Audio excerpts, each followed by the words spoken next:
Il y a 40 ans, en France, c'était le Front populaire, ce gouvernement qui a duré exactement entre 2 étés. Mais ce qu'on a un peu oublié, je crois, c'est le sillage qu'a laissé cette époque-là, c'est-à-dire son parfum, sa musique particulière, ses chansons. On se souvient de la naissance des congés payés, mais on a peut-être oublié que c'était vraiment la révélation des vacances pour beaucoup qui n'en avaient jamais eu, qui n'étaient jamais allés au bord de la mer. Et puis, c'était évidemment le temps de la guerre d'Espagne, mais un temps aussi où beaucoup oubliaient ce que représentaient exactement Hitler et Staline. Les Français chantaient beaucoup en ce temps-là. Et pour moi, il y a un air qui est comme l'indicatif de cette époque. Au-devant de la vie. Nous avions 15 ans à ce moment-là.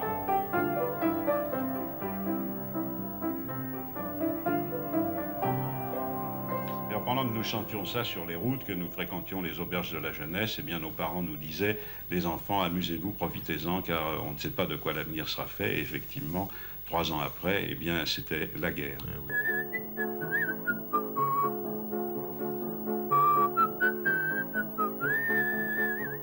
2 étés pour l'espoir,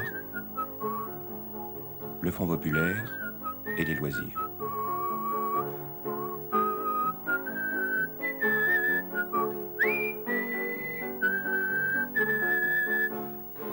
Je me souviens qu'en 1929, je suis un des précurseurs des luttes ouvrières dans cette maison. J'étais le seul employé à faire grève le 1er mai. Naturellement, ça se savait. J'ai débuté ici, là, au 2e étage, dans un bureau qui était les demandes d'emploi. Il faut situer l'époque. 29, 30, 31, c'était le début de la grande crise. On embauchait les ouvriers pour la ville de Paris. On embauchait les cantonniers, les menuisiers, les égoutiers. Et c'est une époque où il fallait attendre 6 ou 7 ans pour avoir un poste de balayeur. Du travail et du pain, du travail et du pain, du travail et du pain, du travail et du pain, du travail et du pain, du travail et du pain, du travail et du pain, du travail et du pain, du travail et du pain. Édouard Pignon, en 1931, vous êtes ouvrier chez Renault. Oui. Et le soir, Eh bien, le soir, c'était... Bon, c'est le désir, enfin, c'était de faire de la peinture. Donc, je travaillais pour gagner ma vie et je rêvais, vers 6-7 heures, d'être libre et d'aller soit dans un cours de dessin ou de sculpture, ou chez moi pour faire de la peinture. C'était mon seul souci véritable. Il y a des choses très intéressantes quand on a appris des métiers. Par exemple, dans le prolétariat, moi j'ai appris plusieurs métiers. J'étais plâtrier, j'étais cimentier, n'est-ce pas? Eh bien, dans le prolétariat, on apprend à travailler. Le travail fait, achevé, n'est-ce pas? Et ça, c'est important. Dans la vie d'un peintre, par la suite, c'est très important parce qu'il y a la technique, si vous voulez, vous avez des mains qui savent faire les choses. Parce que j'ai fait, je me souviens beaucoup plus tard, l'homme à la cigarette, parce qu'un ouvrier, quand il fait une cigarette, il a des mains assez épaisses, pas, mais il le fait avec une extrême élégance, sans rature, parce qu'il sait ce que c'est que la matière. justement, une des préoccupations, peut-être la grande préoccupation des artistes et écrivains révolutionnaires dont vous avez fait partie, était d'exprimer le prolétariat. Pour nous, on ne pouvait pas dissocier la peinture moderne des espoirs de la classe ouvrière. Et on voulait non pas l'obliger à regarder cette peinture, mais quand même qu'il s'y reconnaisse. Alors donc, un désir d'aller vers une peinture murale. Parce qu'au fond, la peinture moderne, elle a en elle, collée en elle, la peinture murale. D'ailleurs, cette simplification, cette exaltation de la couleur, cette exaltation de la forme, au fond, c'est pour faire enfin l'art de la rue, en somme. L'art qui s'adresse à la foule. Non pas l'art des galeries ou pour collectionneurs, l'art qui s'adresse à la multitude et qui porte en elle quelque chose de vivant, enfin, de dynamique, qui exprime, enfin, ce désir secret, parce qu'on ne dit pas que le prolétariat désire, mais enfin, ici, ces gens-là espéraient qu'ils s'y reconnaîtraient, aller du même souffle que lui. Et ça, c'était en somme notre pensée de cette époque-là, que ce soit dans la littérature, que ce soit dans la peinture, dans la sculpture, c'était ça. Vous vous appelez Pierre Ollier de Marichard, mais je crois que tout le monde vous appelle Pomme. Oui, c'est exact. Ce sont mes initiales et c'est une habitude depuis longtemps. En 1936, dans les années qui précèdent le Front populaire, dans les mois qui précèdent le Front populaire, quelles sont vos activités? Eh bien, j'étais étudiant. J'étais étudiant aux Beaux-Arts de Lyon. Et je m'occupais de... J'étais président, exactement, d'un groupe d'étudiants chrétiens. Et en 1934, j'étais également président d'un groupe d'étudiants antifascistes. Ce groupe m'a permis de faire la connaissance du monde ouvrier, car nous avions comme service d'ordre des cimentiers, des gens du bâtiment qui faisaient le service d'ordre pour nos manifestations. Quand je suis arrivé à Paris, j'ai eu une chance extraordinaire, c'est d'arriver dans une période où il y avait un climat de fraternité extraordinaire et où on rencontrait tout de suite des copains. Et nous étions toute une bande là. Dans cette bande, il y avait des gens qui n'étaient pas connus. Un pion du lycée Chaptal qui s'appelait Jean-Louis Barrault.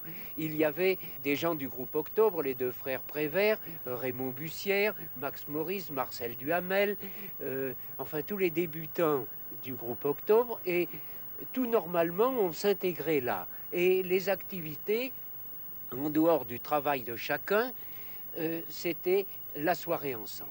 La soirée ensemble, 36 a donné des occasions extraordinaires. Nous étions passionnés de vivre. Et c'est pourquoi on s'occupait aussi bien de politique que d'art et de tout.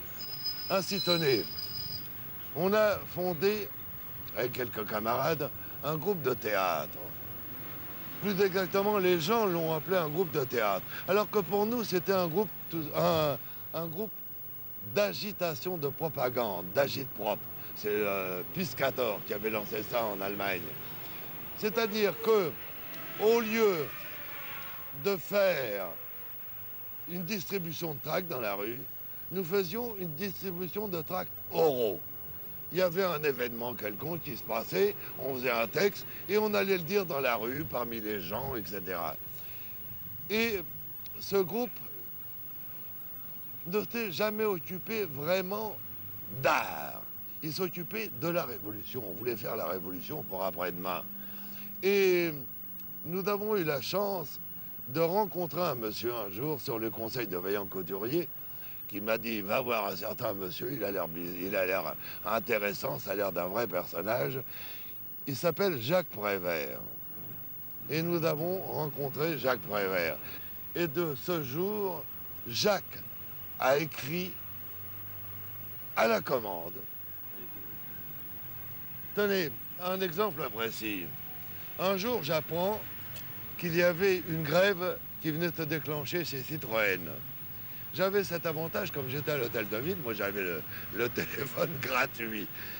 J'alerte les copains et j'alerte surtout Prévert. Il devait être 2 heures de l'après-midi. Et je dis à Jacques, il y a une grève chez Citroën, il faut nous faire un texte sur Citroën. Et le soir, on travaillait tous, sauf les chômeurs, naturellement. On se retrouve à 6 heures à la maison des syndicats, là où il y a maintenant le bel immeuble du Parti communiste, qui, à cette époque-là, était simplement des baraquements. Et on se retrouve là avec un texte de Jacques. On apprend ce texte de Jacques, et à 8 heures, on le donnait devant les ouvriers de chez Citroën en grève. Vous vous en souvenez de ce texte? Je me souviens, c'est terrible, c'est un texte qu'on a perdu, qui a été perdu. Et paraît-il qu'on vient de le retrouver d'ailleurs. Il y a un gars qui est revenu un jour et qui a donné ce texte à Prévert. Donc je vais vous le citer de mémoire, surtout le début. Mais il était suffisamment beau pour que je m'en souvienne. On avait une petite copine, blonde, charmante, qui arrivait, C'était l'époque, il faut vous dire, c'était l'époque où Citroën faisait de la réclame sur la Tour Eiffel. C-I-T-R-O-N, Citroën, C-I-T-R-O-N. C'est une belle réclame sur la Tour Eiffel quand même. Et il y avait cette petite copine d'ailleurs qui rentrait et qui disait d'un petit air modeste et un peu gêné, qui disait « À la porte des maisons closes, c'est une petite lueur qui luit, quelque chose de discret. une petite lumière, un quinquet. Et je rentrais en disant, oui, mais sur Paris endormi, une grande lumière monte sur la tour. C'est la lumière du bordel capitaliste avec le nom du taulier qui brille dans la nuit. C'est un joli texte, non? Puis qui disait bien ce qu'il voulait dire. Oui, mais alors, il y a tout de même une chose qui nous frappe aujourd'hui quand on parle avec des gens comme vous, c'est qu'il y avait à cette époque-là une qualité d'enthousiasme, de jeunesse, de gaieté, d'invention. C'était facile, figurez-vous. En 1927, j'ai commencé en 1927. La révolution russe avait 10 ans. Il n'y avait pas eu la Hongrie, il n'y avait pas eu la Tchécoslovaquie, il n'y avait pas eu le pacte germano-soviétique. Toutes les choses étaient d'une clarté et d'une simplicité. Ceux qui ne portaient pas comme nous étaient des ordures. Mais vraiment, nous le pensions sincèrement. Et je crois que nous avions raison de le penser. Vous comprenez? Tout était simple, tout était clair. J'avais raison de m'exciter sur un disque d'Armstrong, quand même. J'avais raison de m'exciter sur la peinture de M. Picasso ou sur le surréalisme qui m'apprenait ce qui était Freud, entre autres. Vous comprenez? Tout ça était d'une clarté, d'une limpidité que, encore une fois, je disais aux gens, démontrez-nous que nous avons tort. Démontrez que les raisons pour lesquelles nous pensons ça, c'est une mauvaise raison. Et personne n'a pu me dire que c'était une mauvaise raison.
Madame Provin, Monsieur Hainaut, Monsieur Provin, vous étiez tous les trois ouvriers en 1930, dans les années 30, juste avant le Front populaire.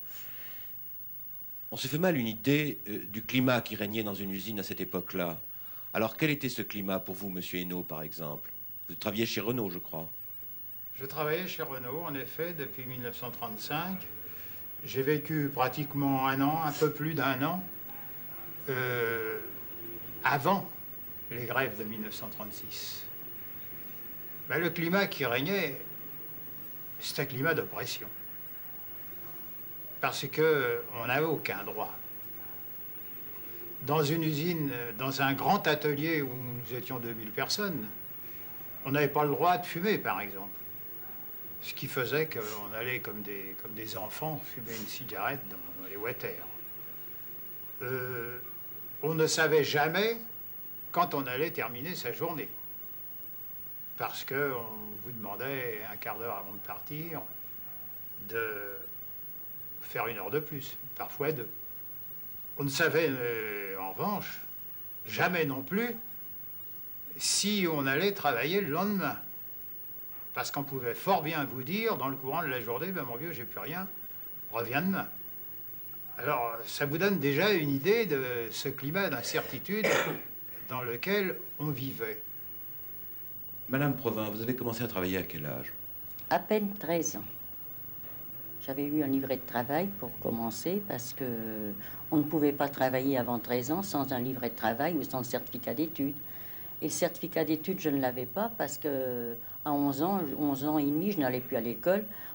Comme j'étais en Bretagne, je gardais plutôt les vaches, comme j'étais d'une famille nombreuse, de 8 enfants, donc il n'était pas question que je continue à aller à l'école. Et puis quand je suis arrivée ici, j'ai commencé à travailler pendant 4 ans dans une usine de caoutchouc, pendant 4 ans, où c'est que c'était le bain. Et puis après, je suis rentrée travailler aux isolants en 34. Est-ce que vous avez l'impression, les uns et les autres, Madame Provin ou Monsieur Provin, qu'il vous restait du temps pour penser à votre situation personnelle et pour penser à votre loisir? Bon. Ça doit être comme toi. Probablement, oui. On fait un peu de sport, très peu, parce qu'évidemment, ça fatigue. Et puis, ma foi, le restant du temps, on allait au cinéma ou on allait au bal. J'aimais bien aller au bal. Seulement, bien sûr, j'aurais bien aimé aller au bal, mais on aime bien être... Quand on va au bal, on aimait bien être bien arrangé aussi. Et c'était toujours des difficultés qu'on connaissait, parce que les chaussures, c'était peut-être pas cher, mais enfin, on était plusieurs sœurs. Mais tout le monde n'en avait pas. Alors, des fois, on se prêtait l'une à l'autre ce qu'on avait pour que tout le monde puisse avoir ce qu'il faut.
Amis, chantons la victoire du Front populaire. C'est dans l'humble maison l'espoir de vaincre la misère. Fini les profiteurs, car dans son geste magnifique, nos élus passent plein d'ardeur pour bâtir la frère. Eh bien, oui, Jacques Prévert m'avait confié le manuscrit d'un poème intitulé Printemps-été 36. Et j'ai un remords terrible, c'est que je l'ai perdu, ce manuscrit. Et que je ne crois pas qu'il ait été recopié en entier. Je me souviens, pour l'avoir interprété assez souvent dans des veillées d'auberge de jeunesse ou dans des usines occupées par les grévistes, du début. J'espère ne pas trop le massacrer, et j'espère surtout que Jacques, s'il m'entend, me pardonnera. Ça s'appelait Printemps-été 36. Le travail à la chaîne. Soudain, le travail casse sa chaîne, pose son outil, et tous les travailleurs se réveillent avec lui et poussent un grand cri, la grève. La grève partout, partout la grève. C'est une grève qu'on n'a pas vue souvent, et le capital grince des dents. Vous savez, c'est un beau souvenir. Hein. Je me souviens, la grève a démarré précisément dans l'atelier où je me trouvais. S'il fallait dire d'un mot l'impression qu'il m'en reste, je pourrais vous dire, on s'est découvert mutuellement. On a vu des camarades de travail qui ne disaient jamais rien, avec qui on avait des rapports très cordiaux, bonjour, bonsoir, qu'est-ce que t'as fait dimanche, mais ça n'allait pas plus loin. Ben, on a vu ces mêmes devenir tout à fait différents. Et au cours de la quinzaine de jours environ qu'on a passé dans l'usine, surtout la nuit, on n'arrêtait pas de discuter. Tout y passait, on avait un espoir extraordinaire. Vous avez le souvenir, Madame Provin, de votre usine occupée? Oh oui, j'ai le souvenir, oui. D'abord, je vois encore comme si c'était aujourd'hui, comme si c'était vous. Je vois ce monsieur qui nous a d'abord annoncé qu'on allait faire la grève à partir d'1 heure. Et je le vois encore en train de nous expliquer qu'on allait nous réunir, et puis qu'une fois qu'on serait réunis, qu'il faudrait revenir à notre place pour nettoyer nos machines, et puis nettoyer nos places comme il faut, parce qu'il ne fallait surtout pas que pendant les grèves, qu'il n'y ait aucune machine qui soit ni rouillée ni détériorée. Il fallait vraiment que tout l'atelier soit nickel. Et je me vois encore dans la cour, oui, dans les défilés, tout ça. Et surtout danser. Parce que vous savez, comme j'étais encore jeune de ce temps-là, je me vois surtout en train de danser dans la cour et puis tout ça.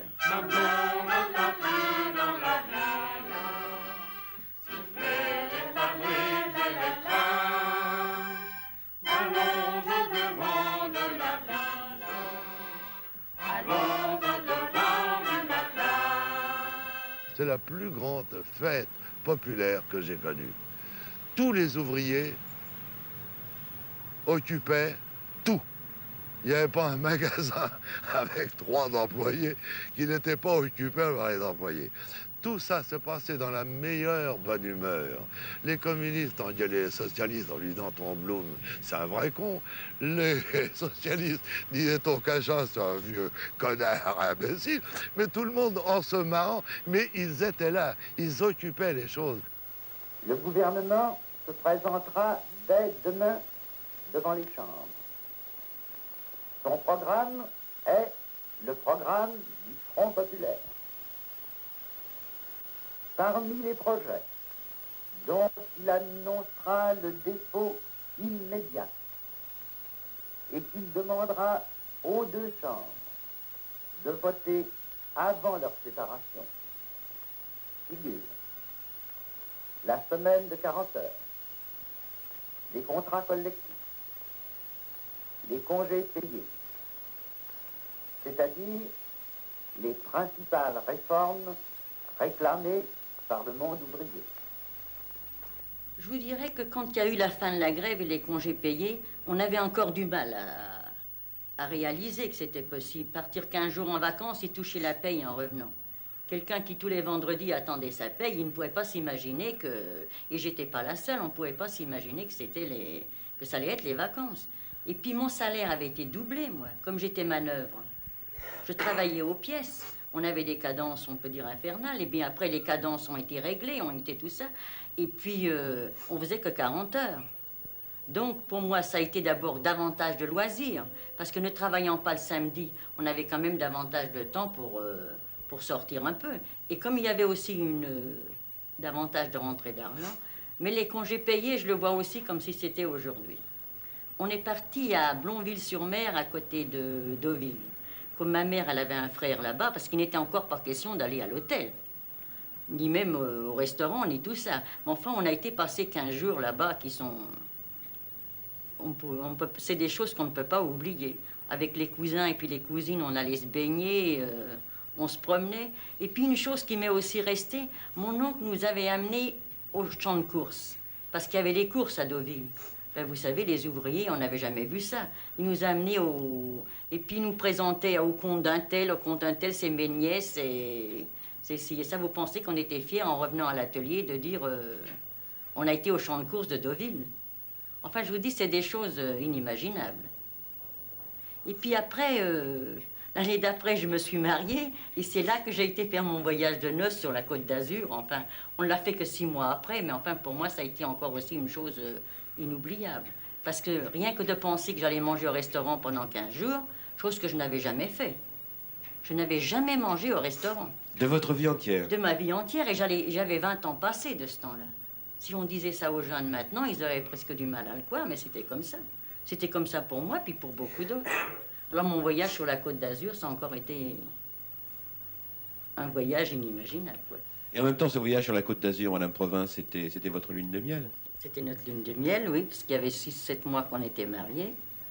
Alors donc, c'était la belle vie qui commençait.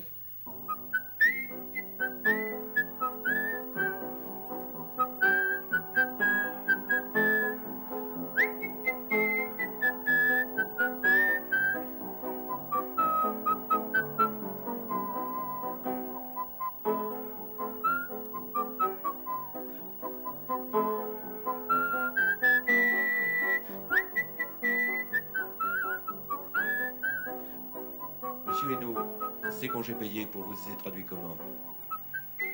Oh, ces congés payés, on en avait beaucoup discuté pendant ces fameuses nuits qu'on avait passées à la boîte. Alors, moi, j'étais sur la Côte d'Azur. Pourquoi sur la Côte d'Azur? C'était la mer, bien sûr. Le climat, que je ne connaissais pas, mais enfin, dont je savais qu'il était merveilleux. C'était aussi un peu le rêve. Vous savez, j'allais assez souvent au cinéma, ça faisait partie de mes loisirs. Et il y avait d'innombrables films à l'époque qui montraient la Côte d'Azur, justement sous cet aspect du rêve. Enfin, j'ai voulu voir ça. Alors, je suis donc parti et j'ai séjourné dans un petit hôtel dans la banlieue de Cannes.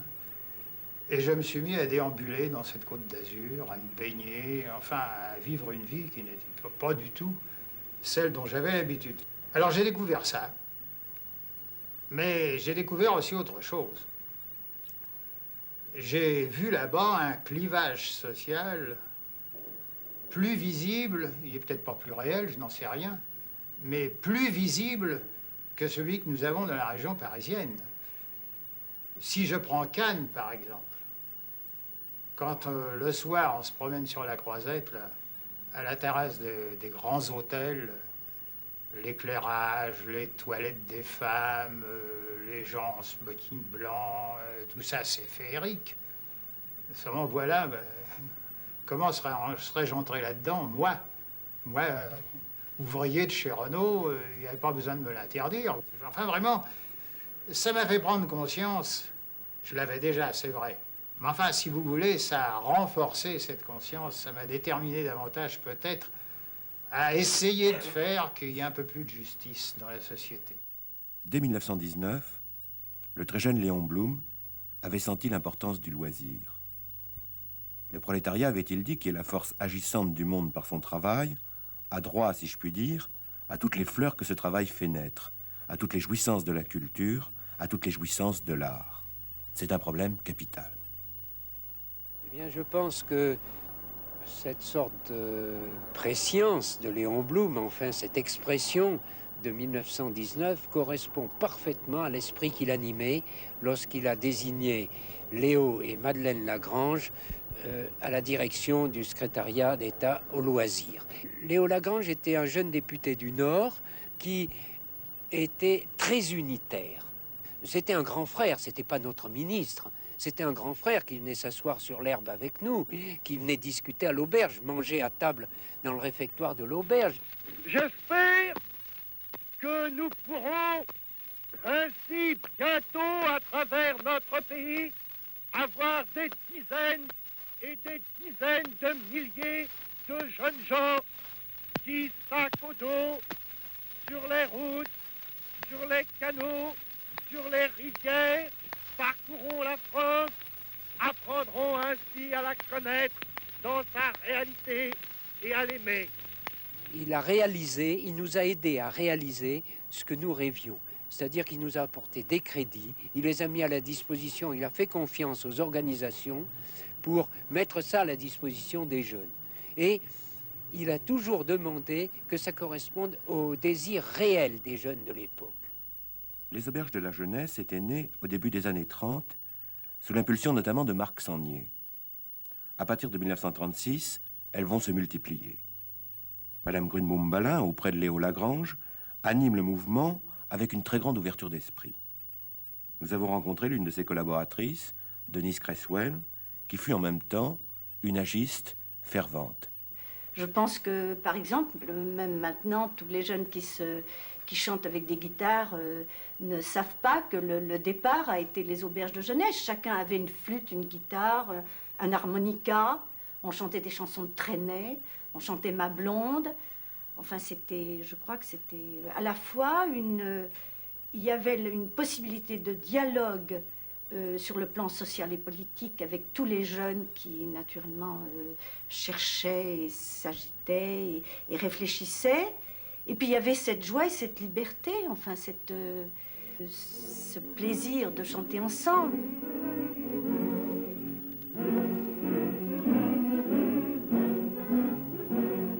Que la route est jolie, jolie, vraiment.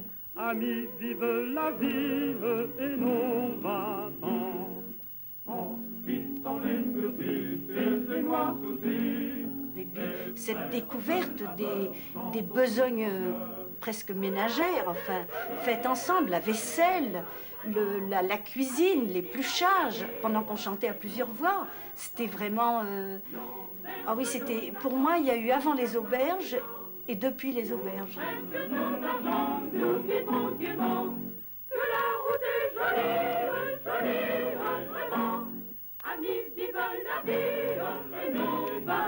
C'était une découverte pour absolument tous. Une découverte qui reposait cependant sur un fait, c'est que les jeunes avaient une origine terrienne très proche.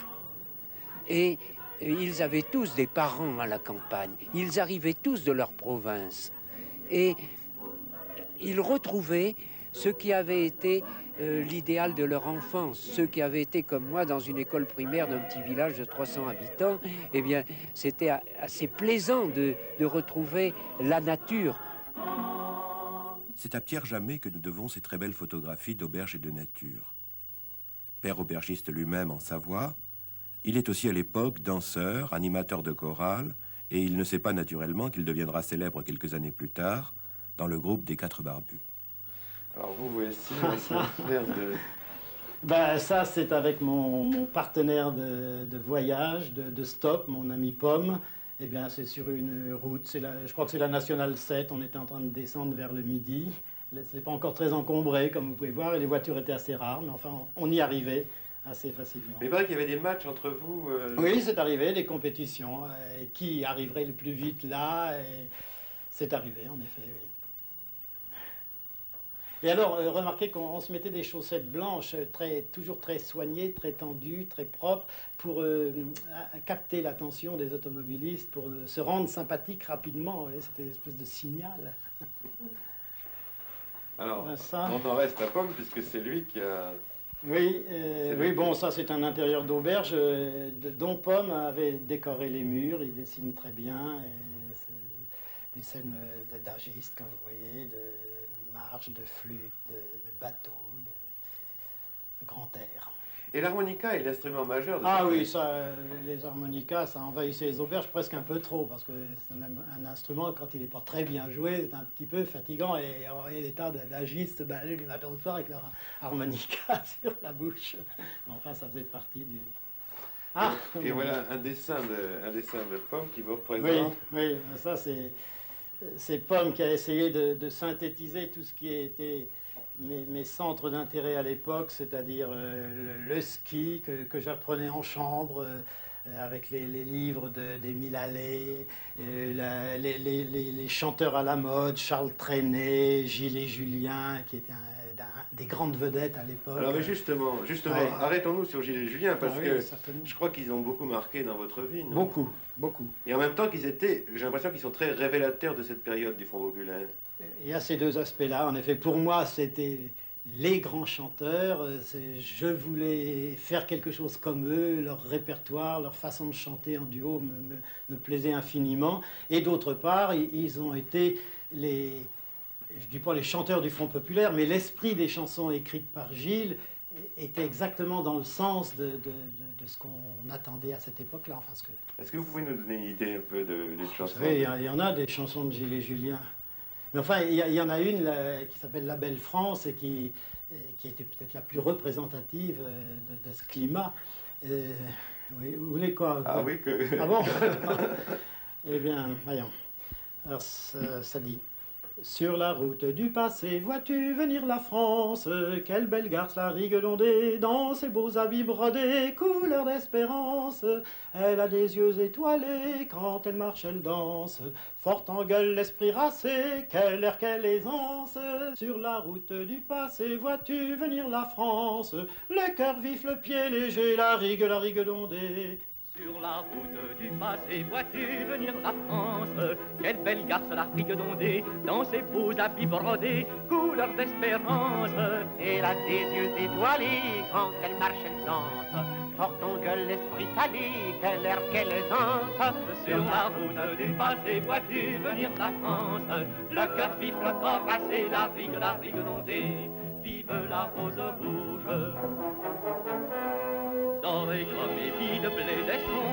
Les auberges ont été au premier plan. Il n'y avait qu'à voir d'ailleurs la place que tenait dans les journaux opposé au Front populaire les critiques sur les auberges. Et quelles étaient ces critiques? Ces critiques, c'est que c'était, pour dire le mot, le foutoir. Premièrement, il est impensable qu'en France, on mélange les garçons et les filles sous le même toit. Ça ne se fait pas. On veut bien qu'ils aillent au bal ensemble le samedi soir, on veut bien qu'ils se croisent dans la rue, on veut bien qu'ils aillent même, ça a commencé à aller en classe ensemble, mais ça ne doit pas aller plus loin. D'autre part, qu'est-ce que c'est que ces histoires de loisirs? Qu'est-ce que c'est que ces culottes courtes? Qu'est-ce que c'est que ces shorts? Pourquoi pas tout nu? Et vraiment, c'était des attaques sans nom et d'une violence extraordinaire. D'une violence qui atteignait la violence qu'il y avait dans les luttes politiques. Pierre Cotte, ministre de l'aviation, ministre de l'air, était traité de galopin sanglant parce qu'il avait envoyé des avions pour les républicains espagnols. Mais Léo Lagrange, ministre de la paresse, était traité avec la même violence. Et les jeunes des auberges étaient considérés comme des dépravés. On se fait mal l'idée de ce que pouvait être la vie d'une jeune femme dans les auberges de la jeunesse en 1936-37. Oui, c'est-à-dire que d'abord, nous avions des shorts, ce qui déjà était d'un choquant tel qu'on m'a lancé des cailloux dans des villages des Pyrénées. On m'a lancé des pierres, des grosses pierres, même on m'a fait partir d'un village où j'avais amené ma tante et nous devions camper. Alors, comme femme, ce qui m'avait évidemment le plus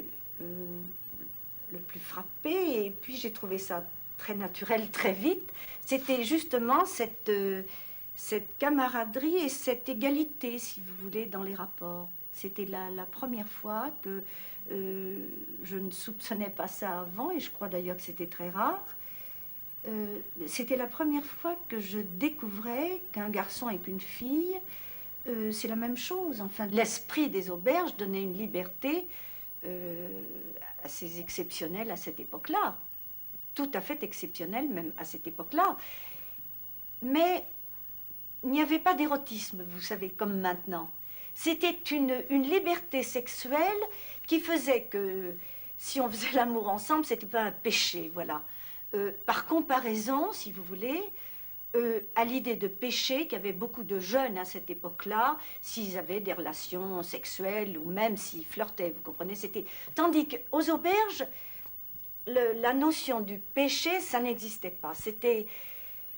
Tout était en effet joyeux et de bonne santé, enfin, on était libre.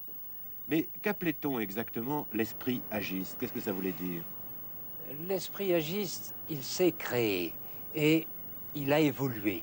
Au départ, nous nous vantions d'avoir l'esprit agiste. Je ne sais pas si ça reposait sur des réalités très solides. C'est seulement vers fin 37, quand l'afflux de jeunes travailleurs a été absorbé et qu'ils se sont vraiment intégrés à ceux des auberges qui existaient avant, que l'esprit agiste a commencé à se créer. L'esprit agiste, c'était d'une part un affranchissement vis-à-vis de la génération précédente. C'est une chose. C'était d'autre part, avant tout, un fond de pacifisme. Quelle que soit l'option politique que les jeunes avaient pu prendre, il y avait avant tout un fond de pacifisme et qui a laissé désemparer les jeunes des auberges en 1939. Alors cette photo-ci est très émouvante pour vous. Oui, c'est vrai, oui. Ce garçon-là, c'était un jeune étudiant de 19 ans qui faisait partie de mon groupe 18 ans et qui était un garçon très doué. Et malheureusement, il a été déporté et il est mort à Auschwitz. Et il avait énormément de talent, il a écrit des poèmes, des choses très, très belles, je crois. Et il a écrit un poème particulièrement qui reflète bien l'état d'esprit de cette jeunesse, enfin, et particulièrement du groupe dans lequel nous vivions. Unissons nos voix avant de nous quitter. Je vais parcourir d'autres. C'est vrai, on était des copains, des vrais copains, quoi, qui s'aimaient, voilà. On était une bonne douzaine, et toute notre jeunesse, oui, toute notre enfance, toute notre adolescence, le meilleur, le plus pur, le plus frais de ce qu'on avait dans le cœur, comme ça, sans le faire exprès, on l'avait eu ensemble.